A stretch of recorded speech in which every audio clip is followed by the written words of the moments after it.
Bonjour à tous et bienvenue dans cette nouvelle vidéo. On va s'intéresser à la place des femmes dans la société à partir du 19e siècle.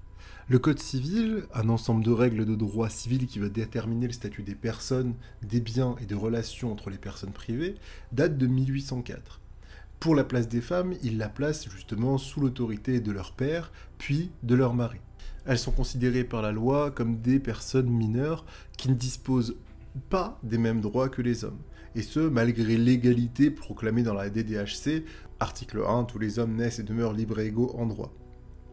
Les femmes sont considérées comme inférieures, elles vont être associées à de nombreux stéréotypes.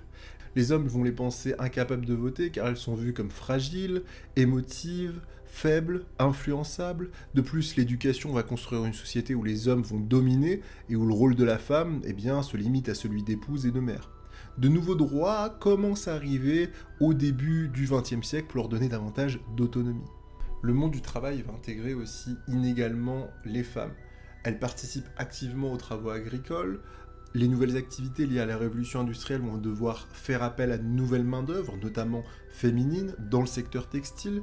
L'essor de grands magasins et l'apparition de nouveaux métiers à la fin du 19e siècle, que ce soit des institutrices, des infirmières, des médecins, offrent aux femmes des emplois salariés. En 1906, elles vont représenter 38% de la population active, ce qui commence à être un très bon chiffre. Cependant, leurs salaires vont être inférieurs à ceux des hommes, qui vont occuper les mêmes postes, et les femmes ne peuvent pas disposer librement de leurs revenus avant 1907. Elles sont toujours sous la tutelle de leur père ou de leur mari. Suite à ces inégalités, vous allez avoir des femmes qui vont se mobiliser lors des combats politiques du 19e siècle, des figures de combattantes féminines vont apparaître dans les clubs de femmes sous la Révolution française, mais aussi pour réclamer le suffrage universel masculin et féminin en 1848, qui ne sera pas obtenu malheureusement, ou celui justement des femmes sur les barricades de la Commune à Paris. Le féminisme fait aussi son apparition à ce moment-là. C'est un mouvement qui milite pour l'amélioration de la condition des femmes.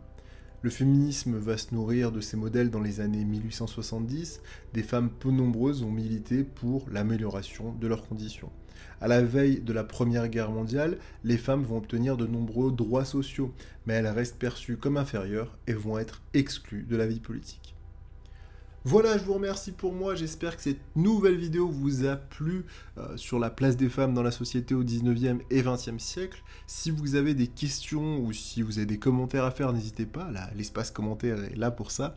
Si les vidéos vous plaisent, n'hésitez pas à aller regarder toutes les autres vidéos de la playlist sur l'histoire, en tout cas celles qui vous plaisent. De la même manière, n'hésitez pas à partager le contenu, c'est ce qui me permet d'avoir un peu plus de visibilité sur la plateforme et à vous abonner si ce n'est pas déjà fait. Je vous remercie d'avoir suivi cette vidéo, je vous dis à la prochaine pour une nouvelle aventure, c'était Malicus, prenez soin de vous, ciao ciao.